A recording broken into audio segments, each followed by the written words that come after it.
Selamat pagi Bapak Ibu saudara-saudara yang sama-sama dikasihi oleh Tuhan. Kita berjumpa lagi dalam Renungan Harian Toraya edisi Kamis 21 Juli 2022.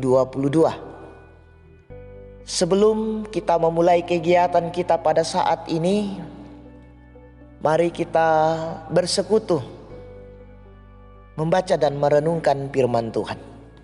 Namun sebelum kita membaca dan merenungkannya, mari kita berdoa. Kemurahan-Mu dan karunia-Mu Tuhan, Engkau terus nyatakan kepada kami di sepanjang kehidupan ini. Kami sungguh berbahagia dan bersuka cita. Engkau selalu hadir dalam setiap kehidupan kami. Engkau mengasihi kami Tuhan. Allah Bapa di dalam sorga, sebelum kami memulai kehidupan kami hari ini, kami bersekutu membaca dan merenungkan firman-Mu.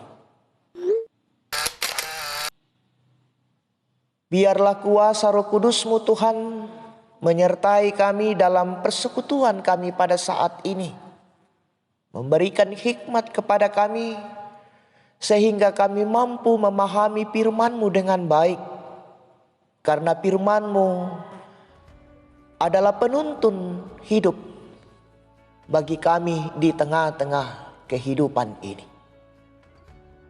Oleh karena itu Tuhan, bersabdalah kepada kami. Kami siap mendengarkan firman-Mu. Di dalam nama Yesus Kristus, itulah Tuhan dan Juru Selamat kami yang hidup. Amin. Bacaan firman Tuhan pada saat ini dari kitab Hosea pasal 4 ayat 1 sampai dengan ayatnya yang ke-10. Ayat pertama saya akan bacakan. Dengarlah firman Tuhan, hai orang Israel. Sebab Tuhan mempunyai perkara dengan penduduk negeri ini. Sebab tidak ada kesetiaan dan tidak ada kasih, dan tidak ada pengenalan akan Allah di negeri ini. Amin. Tema kita pada pagi yang indah ini, dosa Israel dirinci. Saudara-saudara yang sama-sama dikasih oleh Tuhan, pasal ini diawali dengan maksud Allah untuk menyeret Israel ke meja hijau Allah. Karena banyak kesalahan yang dilakukan Israel. Ungkapan pada ayat 1 merupakan ungkapan kunci dan sentral dalam pemberitaan Hosea tentang betapa dalam dan hebatnya kesalahan-kesalahan yang dilakukan Israel.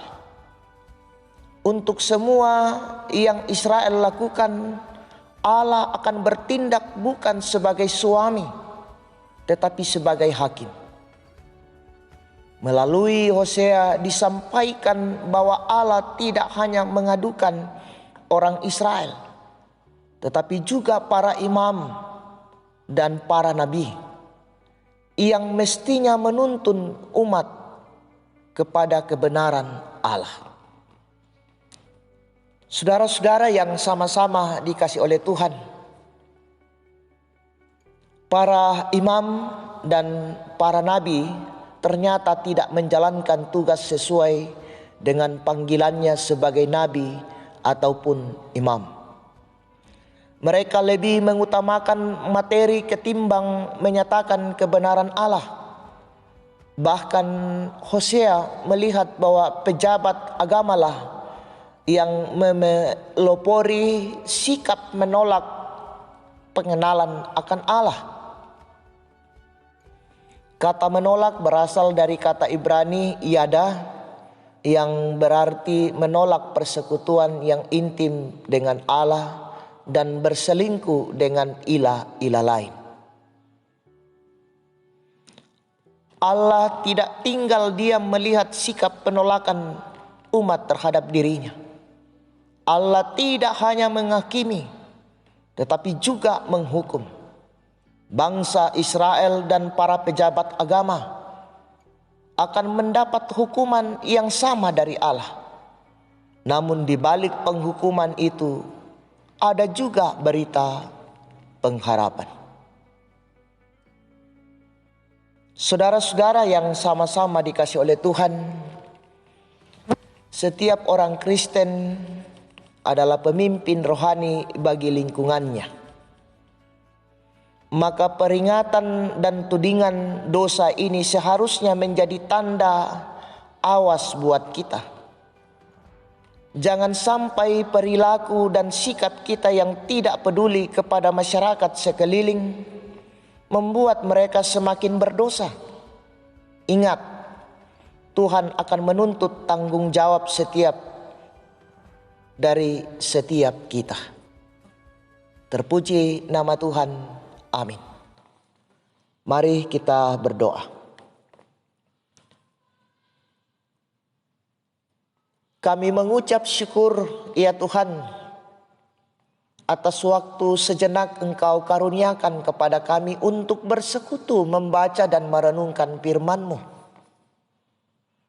Firman-Mu mengajarkan kepada kami untuk senantiasa hidup di dalam ketaatan. Hidup berdasarkan titah Tuhan dalam kehidupan ini. Oleh karena itu Tuhan, kami berseru kepadamu, mampukan kami. Topang kami di dalam kehidupan ini sehingga kami mampu terus menyatakan kehidupan kami dalam kebenaran firman-Mu. Allah Bapa di dalam sorga, kami menyerahkan kehidupan kami hari ini ke dalam tangan pengasihan-Mu Tuhan. Dalam berbagai tanggung jawab dan rencana hidup kami berseru Tuhan, Engkau menopang kami sehingga kami mampu melakukan kehidupan ini. Mengangkat tugas dan tanggung jawab kami, menyelesaikan segala rencana hidup kami yang berdasarkan titah dan kebenaran firman-Mu.